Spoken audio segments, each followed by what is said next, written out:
For problem 6, it says that Sergei skated around an ice rink, gliding along different paths, as shown here.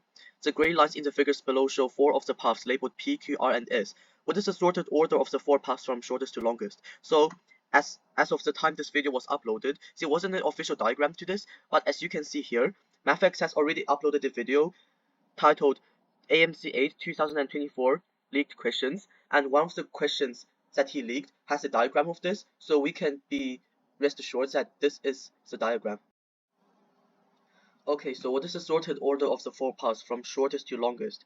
As we can see here, P and R are the shortest, and S and Q are obviously the longest. But then we needed to figure out which one is short and which one is longer, right? As we can see here, R took a shortcut like this, while P took a round turn like this. So we have R like this, and then P like this. So obviously R is shorter than P. So we first listed out R, P.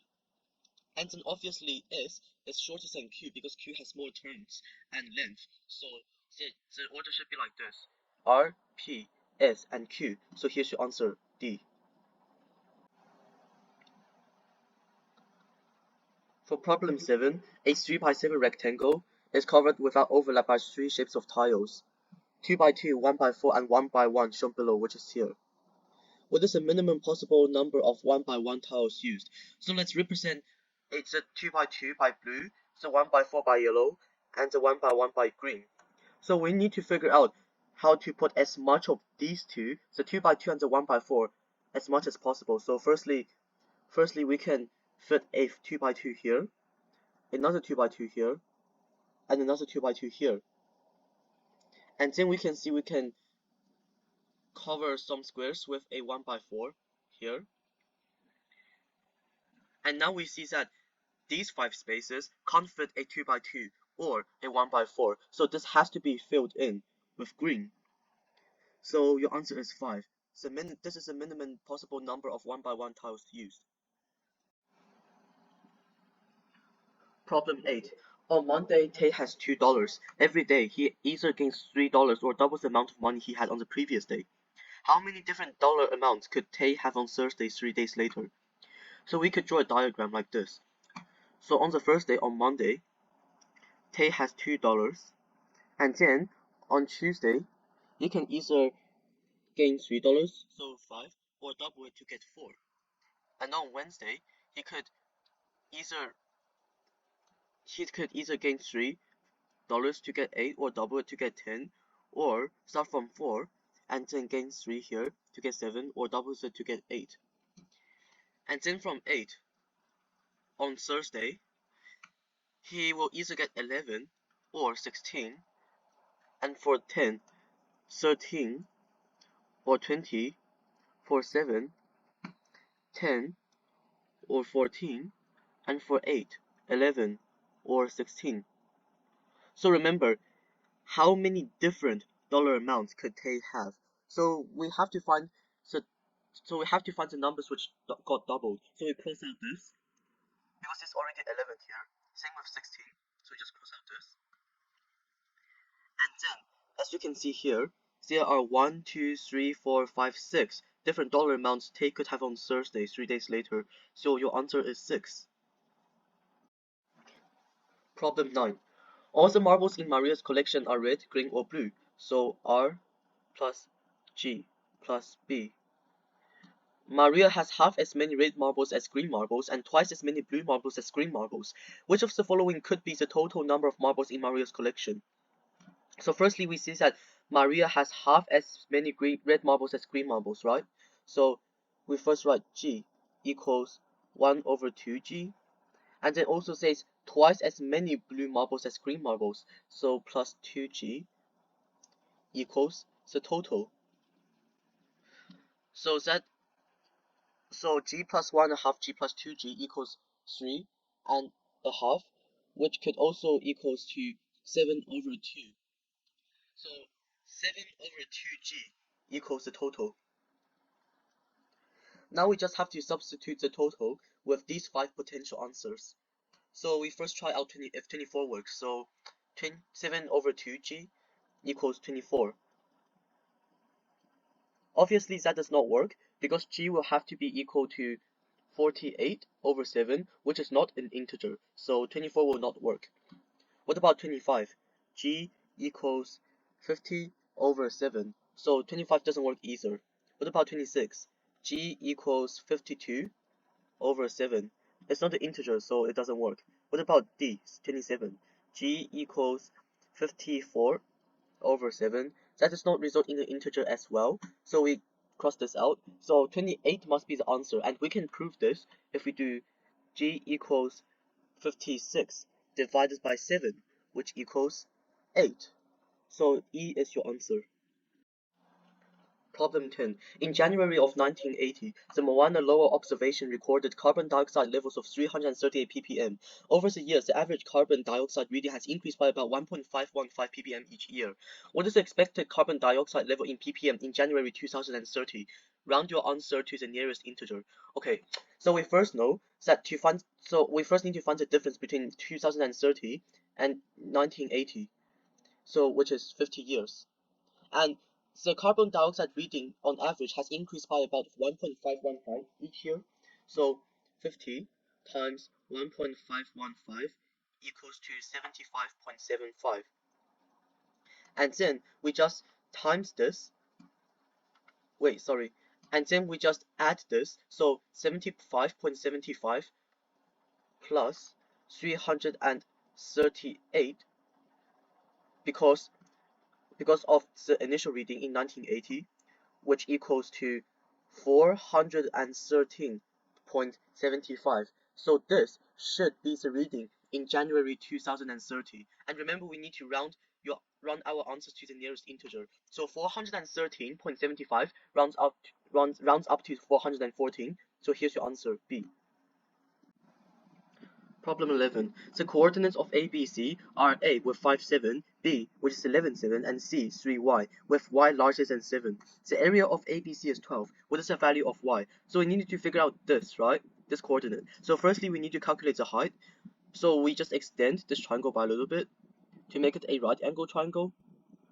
And since we know that the area of ABC is 12, we just use this formula. So pretend this is x.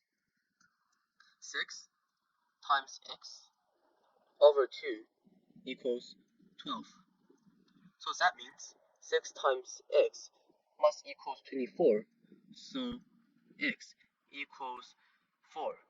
So we know that x equals 4, but it's not over yet. It is not over yet. As we can see, the coordinates here is already at a height of 7. So, and since that c is at 3, we don't change 3 since this is the x-axis. So 7 plus 4, which is the height, equals 11. So c must be coordinates 3, 11. So your answer is D, 11. Rohan keeps a total of 90 guppies in 4 fish tanks. There is 1 more guppy in the second tank than the first tank. There are 2 more guppies in the third tank than the second tank. There are 3 more guppies in the fourth tank than the third tank. How many guppies are in the fourth tank? So we can just do basic algebra for this. So x plus x plus 1 plus x plus 2 plus x plus 3 equals 90, which adds up to which simplifies to 4x plus 6 equals 90. 4x equals 84, and then x will be equals to 21. But we aren't done yet because 21 is the number of guppies in the first tank. Remember how it said that there are 3 more guppies in the fourth tank than the third tank? But we don't need to figure all of the tank's number of guppies out. We just add 21 by 3. So 21 plus 3 equals 24. So there are 24 guppies in the fourth tank. Problem 13. Bugs Bunny is hopping up and down a set of stairs, 1 step at a time. In how many ways can Buzz start on the ground, make a sequence of 6 hops, and end up back on the ground? So we highlight the important part. So Buzz needs to start on the ground, make a sequence of 6 hops, and then end up back on the ground. So we know that Buzz Bunny have to jump up first, and then the last step would be to jump down first. And now we have to just list out all the possibilities between these 4 gaps. So it should look something like this.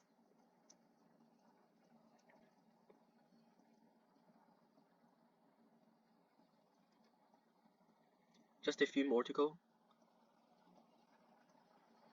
Here, and then lastly here and here. And now we just fill out the gaps with the down arrows, so it should look like this.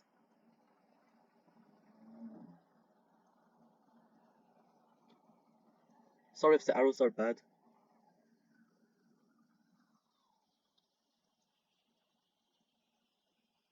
Alright, now we see there is a total of 6 sequences. And then we need to figure out which sequence can be eliminated and which sequence can be possible. So we see that this sequence is possible, this sequence is possible, this sequence is possible, this sequence is possible, this one possible, and wait, this isn't possible, because if Bugs Bunny jumped up 1 stair, it can't hop down 2 stairs, otherwise it will go into the negatives, so this one won't work. So now, if we get rid of this sequence, now there's like 5 sequences that Bugs Bunny can hop. So, oh, and by the way, problem 13, these answers aren't correct at all. None of the answers is correct here. So the answer should be 5. Problem 14. The one-way routes that connecting towns A, M, C, X, Y, and Z are shown in the figure below. The distances in kilometers along each route are marked. Traveling along these routes, what is the shortest distance from A to Z in kilometers? So as we can see here, instead of directly traveling from A to N, which will be 8 kilometers, we can just travel from A to X to M, which will be 7 kilometers. So 7, A, X, M. And then from M, we can just go straight from M to Y to Z instead of going from M to C, which will cost us 14 kilometers. So M to Y to C will cost us only 11 kilometers. So 7 plus 11 equals 18.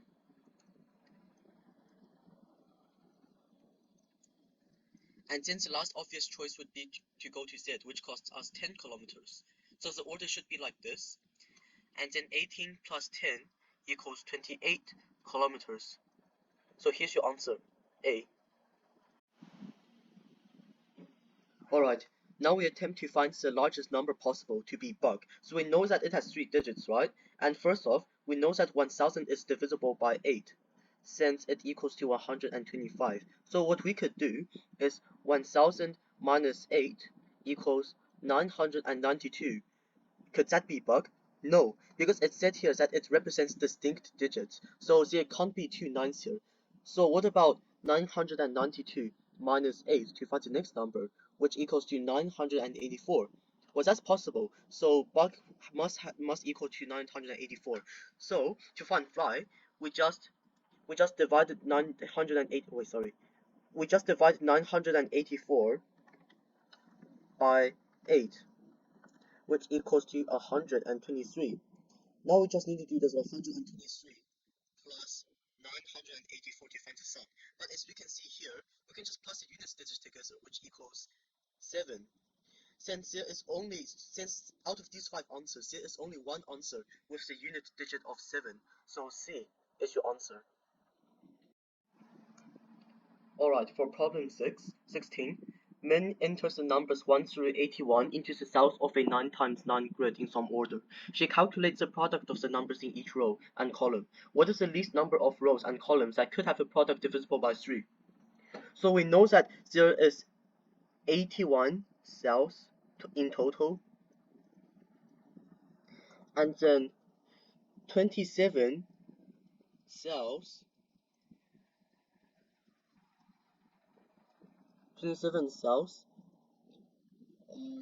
multiples of 3 in the 9 by 9 in the 9 by 9 square. So that means we need to fill out 27 grids. So firstly, we can fill out a 5 by 5 as shown here, because that will be 25 cells. Now we can just add the extra 2 here, like this. So now we've got 27 cells filled. But wait, it says that what is the least number of rows and columns that could have a product divisible by 3? So we calculate the rows and columns. So 1, 2, 3, 4, 5, 6. 1, 2, 3, 4, 5. So 6 plus 5 equals to 11. So your answer is D, 11. Alright, so for problem 17 here, a chess king is said to attack all squares one step away from it, so horizontally, vertically, or diagonally. For instance, a king on the center square of a 3x3 grid attacks all 8 other squares, as shown below. Suppose a white king and a black king are placed on different squares of a 3x3 grid so that they do not attack each other. In how many ways can this be done? So we know that from the center, the king can either move vertically, horizontally, or diagonally, as shown here. So if the black king and the white king were to not attack each other, let's represent the black king as B and the white king as W. So we can't put it in the center because otherwise it will get attacked in all directions. Sorry, the other king will get attacked in all directions. So for example, we could put W on the corner here. So that means it can only attack here, here, and here.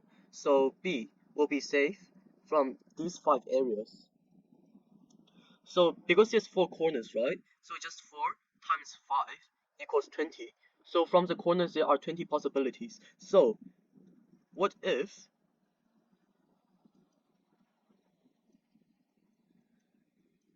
Alright, what if W is on the side here? So we know that it can attack here, here, here, here, or here. So B will be safe here, here, and here. So there is 3 places the black king can go to avoid the white king. So now we know that each side, so 4 sides, so 4 times 3 equals 12. Now we just add all of these possibilities together. So 20 plus 12 equals to 32. So here's your answer, 32. Alright, so problem 18 here is the hardest, it's harder than the other questions we have covered, so listen carefully. 3 concentric circles, which means that these 3 circles share the same midpoint, centered at O, have radii of 1, 2, and 3. Points B and C lie on the largest circle. The region between the 2 smaller circles are shaded, as is a portion of the region between the 2 larger circles, bounded by central angle BOC as shown in the figure below. Suppose the shaded and unshaded regions are equal in area. What is the measure of BOC in degrees? So firstly, we need to figure out the area of these 3 circles, right? So we know that in order to calculate the area of a circle, A equals pi r squared. So we know that the smaller circle has a radius of 1, so the smaller circle must have an area of pi. And we know the bigger circle has a radius of 2. So we must know it's 4 pi, but wait, it has to minus pi because of the smaller circle, so that equals to 3 pi. So let me just get rid of this.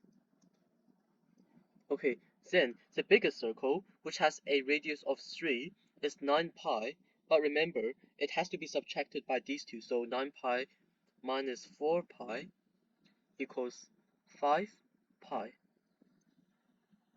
Alright, so, oh wait, sorry. So, here.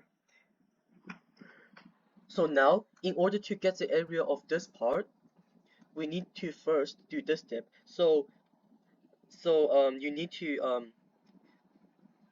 to break apart this, if you know what I mean, and then give it to the bigger circle and the smaller circle, and make them equal. So that means you have to give, the smallest circle receives 3.5 pi, and the bigger circle receives 1.5 pi. Alright, so now with this we can just do a fraction like this, 1.5 pi over 5 pi. Alright, like this. And then now we can just cross out the pi. So in order to make this an integer, we can just times these 2 by 2. So this, sorry, let me just cross this out. This becomes 310. And we know there are 360 degrees in a circle. So let me just get rid of this. 310 equals to 108 over 360. So we know that the angle here is 108. So here's your answer. So problem 19 here is really simple. Jordan owns 15 pairs of sneakers. 3/5 of the pairs are red and the rest are white. 2/3 of the pairs are high top and the rest are low top. The red high top sneakers make up a fraction of the collection. What is the least possible value of this fraction? So we see here that there is supposed to be 9 red shoes and 6 white shoes. 10 of them are high top and 5 of them are low top. So because we need the least possible value of red high top sneakers, we just find the most possible amount of white high top sneakers. So there are 6 white shoes, right, and 10 high top sneakers. So 10 minus 6 equals 4, and the rest are red high tops. So the fraction should be 4 over 15. So here's your answer, C. Alright, problem 20 may seem hard, but if you understand the question carefully, you will know how to do it. So it says here that any 3 vertices of the cube P, Q, R, S, T, U, V, W shown in the figure below here can be connected to form a triangle. For example, vertices P, Q, and R can be connected to form isosceles PQR triangle. How many of these triangles are equilateral and contain P as a vertex? So firstly, we know that, so firstly, can we do this? So for example, PQW. Well, this wouldn't work because this side length is 1, this side length is 1, and this will be square root of 2. So it doesn't work. So that is not equilateral. So how about let's try PRV. So PRV. And as you can see here, all of these sides are a square root of 2. Its side length has a square root of 2. So this is an equilateral triangle. So we know that's an option. So firstly, let's write PRV. There could be more, so let's check. Oh, so also PTV, I just found one. So PTV is kind of hard to draw, but if you can see this, it also has a side length of square root 2. So PTV is also one. And lastly, let's check PRT. So it should be like this. So this has a square root of 2 as well as its side length. So PRT. So there are 3 possible choices. So is it possible to get the side length of 3? There is no possible way to get the side length of 3, let alone more. So there is no option to get more. So your answer here is 3, D.